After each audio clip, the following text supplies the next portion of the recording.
الحمدللہ رب العالمین والصلاة والسلام علی رسولہ النبی الکریم وعلی آلہ واصحابہ واہل بیتہ اجمعین، اما بعد۔ ریاض الصالحین کا باب نمبر 183 آج ہم مطالعہ کریں گے۔ مخصوص صورتیں اور آیتیں پڑھنے کی ترغیب کا بیان۔ ہم نے پچھلی دفعہ بھی قرآن مجید کی اہمیت اور فضیلت کے حوالے سے کافی لمبا درس ہوا تھا۔ تو ویسے ہم ریگولرلی ریاض الصالحین کا جو ابھی مطالعہ کر رہے ہیں، اس میں قرآن مجید کی فضیلت کا بیان ہی چل رہا ہے۔ تو آج کچھ صورتیں اور آیتوں کی ترغیب جو ہے کہ کون کون سی صورتیں اور کون کون سے آیات زیادہ ان کی ترغیب کی گئی ہے، اس حوالے سے آج کی پہلی حدیث جو ہے وہ یہ ہے۔ حضرت ابو سعید رافع بن معلیٰ رضی اللہ تعالیٰ عنہ سے روایت ہے کہ رسول اللہ صلی اللہ علیہ وآلہ وسلم نے مجھ سے فرمایا، کیا میں تجھے مسجد سے نکلنے سے پہلے قرآن کریم کی عظیم ترین صورت نہ سکھلاؤں؟ یہ صحابی ہیں، اتنے مشہور نہیں ہیں، صحابہ تو 1,24,000 کے قریب ہیں، ٹھیک ہے نا۔ تو ہماری جو رجال کی کتابیں ہیں، اسماء الرجال جس کو کہتے ہیں، حدیث کا ایک فن ہے، ایک حدیث کی بڑی، یعنی ہم تو حدیث ہی پڑھتے ہیں نا، تو حدیثیں کیسے جمع ہوئیں اور پھر ان کا علم کیسے اکٹھا ہوا۔ تو جن جن لوگوں نے حدیثیں روایت کی ہیں اس کو اسماء الرجال کہتے ہیں، جو مختلف چین میں سند میں آتے ہیں۔ تو وہ جو ہے ان کا سارا ڈیٹا جو ہے وہ اکٹھا کیا گیا ہے، اور انہوں نے پھر آگے یعنی محدثین نے صحابہ کرام کے بارے میں بتایا ہے کہ صحابہ کرام جو ہیں وہ تقریباً بعض کہتے ہیں 1,14,000 ہیں، کچھ 1,24,000 کہتے ہیں، کچھ 1,40,000 بھی کہتے ہیں۔ تو جو ہے ان سب کا تو نہیں، لیکن اکثر صحابہ کا جو ہے نا وہ ڈیٹا موجود ہے۔ اور اسد الغابہ فی معرفت صحابہ کے نام سے کتاب بھی موجود ہے، جس میں کافی زیادہ صحابہ کرام کا ذکر موجود ہے، اور وہ پچھلی دفعہ میں خرید کے بھی لے کر آیا، میرے پاس ہے، اگر کسی نے دیکھنی ہو تو بات یہ ہے کہ یہ اتنے مشہور صحابی نہیں، حضرت ابو سعید رافع بن معلیٰ رضی اللہ تعالیٰ عنہ، تو یہ صحابی رسول ہیں۔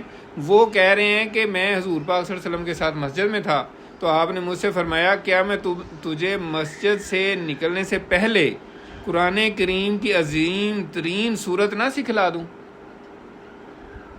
آپ صلی اللہ علیہ وسلم نے میرا ہاتھ پکڑ لیا، وہ فرما رہے ہیں صحابی، جب ہم مسجد سے باہر نکلنے لگے تو میں نے کہا، اے اللہ کے رسول، آپ نے فرمایا تھا کہ میں تجھے قرآن کی عظیم ترین صورت سکھلاؤں گا۔ آپ نے فرمایا، الحمدللہ رب العالمین، یعنی آپ نے سورہ فاتحہ کی جو ہے نا ان کو ترغیب دی کہ سورت فاتحہ جو ہے وہ قرآن مجید کی عظیم ترین صورت ہے۔ آپ نے فرمایا، یہ 7 مثانی یعنی بار بار دہرائی جانے والی 7 آیتیں ہیں، اور قرآن عظیم ہے جو مجھے دیا گیا ہے۔ یہ بخاری شریف کی حدیث ہے۔ اس وجہ سے سورت فاتحہ کی بہت زیادہ اہمیت ہے، اور یہ بھی ہو سکتا ہے ہم نے جب شروع کیا تھا درس قرآن دوبارہ سے، تو ہم نے سورہ فاتحہ پہ اچھا خاصا جو ہے نا وہ تفصیلاً بحث کی تھی، اس کی ڈیٹیلز بتائی تھیں۔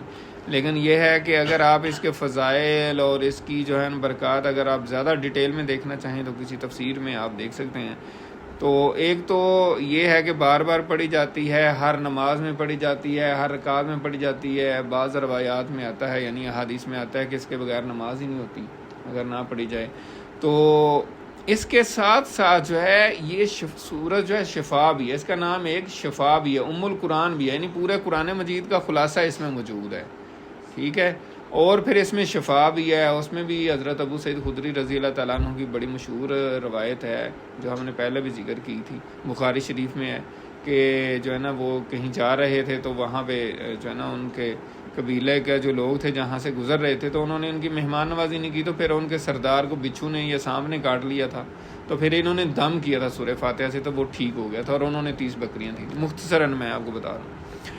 تو اس وجہ سے جو ہے نا سورہ فاتحہ میں ہر طرح کا مضمون آ گیا ہے، اور اس وجہ سے اس کی بہت زیادہ اہمیت ہے، اور یہ 2 دفعہ نازل ہوئی ہے یہ سورت، کئی صورتیں 2 دفعہ بھی نازل ہوئی ہیں۔ بہرحال جو ہے نا سورہ فاتحہ کی بہت اہمیت ہے، اور اس کو ویسے بھی پڑھنا چاہیے اور دم بھی اس سے کر سکتے ہیں۔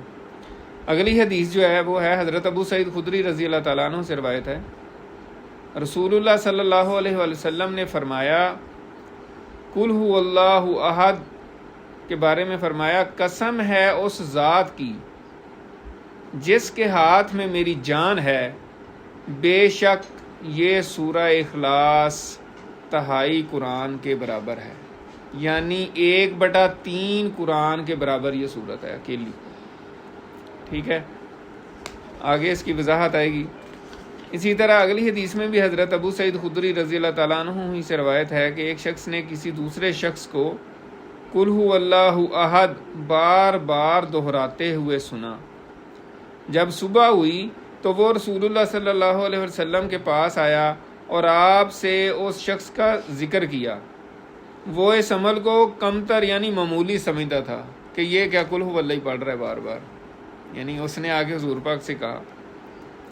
تب رسول اللہ صلی اللہ علیہ وسلم نے فرمایا، قسم ہے اس ذات کی جس کے ہاتھ میں میری جان ہے، یقیناً یہ سورت تہائی قرآن کے برابر ہے۔ یہ بخاری شریف کی حدیث ہے۔ اسی طرح اگلی حدیث جو ہے وہ بھی اسی سے متعلق ہے۔